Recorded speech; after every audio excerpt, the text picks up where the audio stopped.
রবীন্দ্রনাথ ঠাকুর সাহিত্যে এশিয়ার প্রথম নোবেল বিজয়ী। কিন্তু জানেন কি ১৯১৩ সালের সেই বিশ্বজোড়া খ্যাতির পেছনে একটা বেশ জটিল আর স্ববিরোধী গল্প লুকিয়ে আছে। চলুন আজ সেই রহস্যটাই একটু ঘেটে দেখা যাক।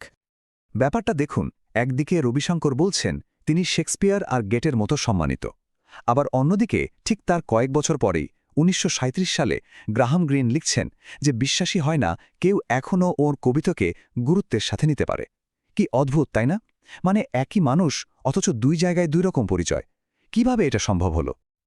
আচ্ছা, এই ধাঁধাটার জট খুলতে আমরা কয়েকটা ধাপে এগোব।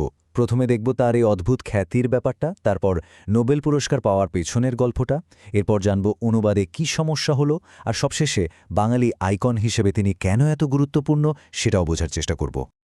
তো চলুন শুরু করা যাক প্রথম পর্বটা দিয়ে। একজন কবির স্ববিরোধী খ্যাতি, মানে দেশে তিনি এক বিশাল ব্যক্তিত্ব, অথচ বিদেশে তার খ্যাতিটা কিন্তু ক্ষণস্থায়ী ছিল। ব্যাপারটা বুঝতে হলে আগে জানতে হবে বাংলাভাষী জগতে রবীন্দ্রনাথের জায়গাটা আসলে কোথায়। ভাবুন তো একবার, প্রায় ৩০ কোটি মানুষ, এই বিশাল সংখ্যক বাংলাভাষী মানুষের কাছে রবীন্দ্রনাথ কিন্তু শুধু একজন লেখক নন। তার কবিতা, তার গান, তার গল্প, এগুলো যেন আমাদের সংস্কৃতির সঙ্গে একেবারে মিশে গেছে। বলা যায় আমাদের পরিচয়েরই একটা অংশ। তার প্রভাব যে কতটা গভীর ছিল সেটা বোঝা যায় কাজী নজরুল ইসলামের এই কথাটা থেকে। তিনি বলছেন, ঠাকুর বাংলা ভাষাকে পুরোপুরি বদলে দিয়েছেন। মানে ভাবা যায় তার সময়েরই আরেকজন কিংবদন্তি কবি স্বীকার করছেন যে রবীন্দ্রনাথ তাদের শিল্প আর পরিচয়ের যে মূল ভিত্তি, মানে ভাষা, তাকেই একেবারে নতুন করে গড়ে দিয়েছেন। তাহলে পরের প্রশ্নটা হলো, কিভাবে এই আপাদমস্তক বাঙালি লেখক, যিনি পশ্চিমে প্রায় অপরিচিতই ছিলেন, হঠাৎ করে ১৯১৩ সালে বিশ্বের সর্বোচ্চ সাহিত্য পুরস্কারটা জিতে নিলেন? চলুন সেই অভাবনীয় পরিস্থিতিটা একটু দেখি। পুরো ব্যাপারটা কিন্তু বেশ নাটকীয়। দেখুন, ১৯১২ সালে অসুস্থতার কারণে ঠাকুরের ইংল্যান্ড যাওয়াটা পিছিয়ে গেল, আর ওই সময়টাতেই তিনি গীতাঞ্জলি অনুবাদ করে ফেললেন। তারপর ১৯১৩ সালের মার্চে লন্ডনে বইটা বেরোল, আর বেরোনোর সাথে সাথেই একেবারে হইচই পড়ে গেল। আর তার ঠিক কয়েক মাস পরেই নভেম্বরে তিনি পেয়ে গেলেন সাহিত্যের নোবেল পুরস্কার। মানে পরপর কয়েকটা ঘটনা যেন ভাগ্যই সবটা সাজিয়ে দিয়েছিল।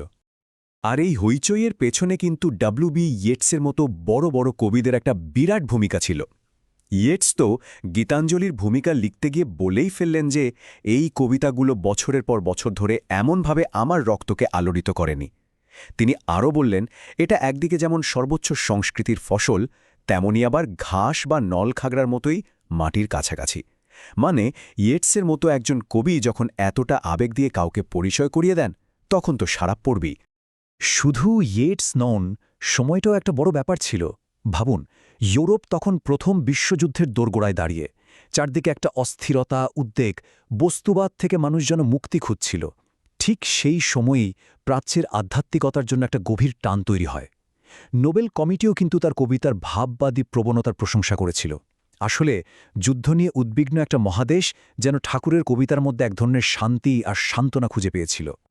কিন্তু এত প্রশংসা, এত আলোড়ন, এই মুগ্ধতাটা পশ্চিমে বেশি দিন টিকল না, খুব তাড়াতাড়ি যেন মিলিয়ে গেল।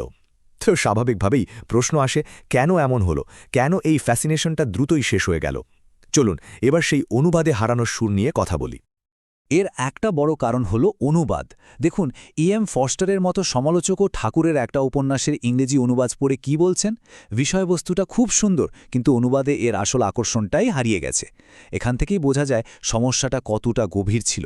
মানে যা হারিয়ে যাচ্ছিল তা শুধু কিছু শব্দ ছিল না, তার চেয়েও অনেক বেশি কিছু ছিল। আসলে তিনি ছিলেন একজন খাঁটি বাঙালি। তার আসল প্রতিভা, তার জিনিয়াস, সেটা তার মাতৃভাষা থেকে আলাদা করার কোনো উপায়ই ছিল না। তার লেখার যে ছন্দ, যে সুর, যে সাংস্কৃতিক গভীরতা, সেগুলো অন্য ভাষায় ফুটিয়ে তোলাটা প্রায় অসম্ভব একটা কাজ ছিল। ওগুলো আসলে অনুবাদযোগ্য। আর এর ফলে তৈরি হয়েছিল একটার পর একটা ভুল বোঝাবুঝি। যেমন নোবেল কমিটি তাকে অ্যাংলো ইন্ডিয়ান কবি বলে উল্লেখ করেছিল, যা একেবারেই ঠিক না। ওরা ভাবত তিনি হয়তো গঙ্গার ধারে কোনো এক তপস্বীর মতো জীবন কাটান। এমনকি তার প্রতিভার কৃতিত্বও দিয়েছিল ব্রিটিশ সভ্যতার প্রভাবকে। মানে পশ্চিম বিশ্ব তাকে কেবল একজন মরমী সাধক হিসেবেই দেখল। তার ভেতনের সেই বাস্তববাদী মানুষটা, যিনি একটা বিশ্ববিদ্যালয় বানিয়েছেন, একটা কৃষি ব্যাংক প্রতিষ্ঠা করেছেন, সেই পরিচয়টা ওদের চোখেই পড়েন। আর এখানেই এই অনুবাদযোগ্য পরিচয়ের মধ্যেই আমাদের সেই শুরুর ধাঁধার উত্তরটা লুকিয়ে আছে।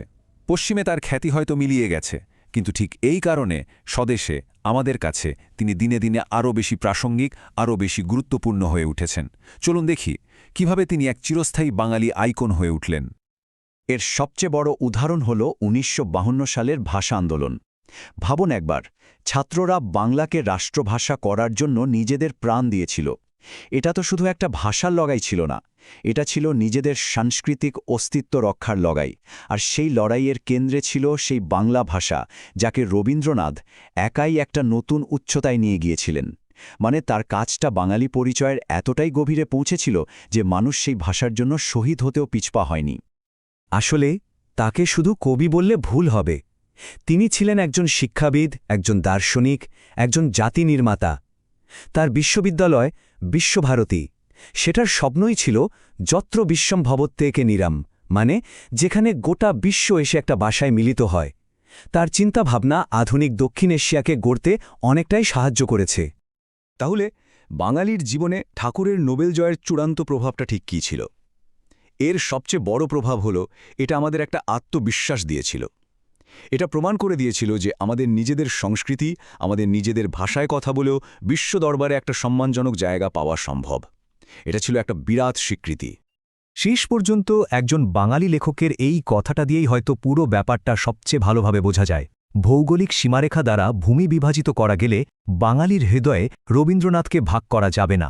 আর এটাই সত্যি, যে নোবেল পুরস্কার একদিন তাকে বিশ্বের কাছে পৌঁছে দিয়েছিল, সেই পুরস্কারের সীমাবদ্ধতাই হয়তো তাকে তার নিজের মানুষের হৃদয়ে আরও পাকাপাকিভাবে জায়গা করে দিয়েছে। পশ্চিমে তিনি হয়তো লস্ট ইন ট্রান্সলেশন, কিন্তু বাঙালির কাছে তিনি চিরপ্রাসঙ্গিক।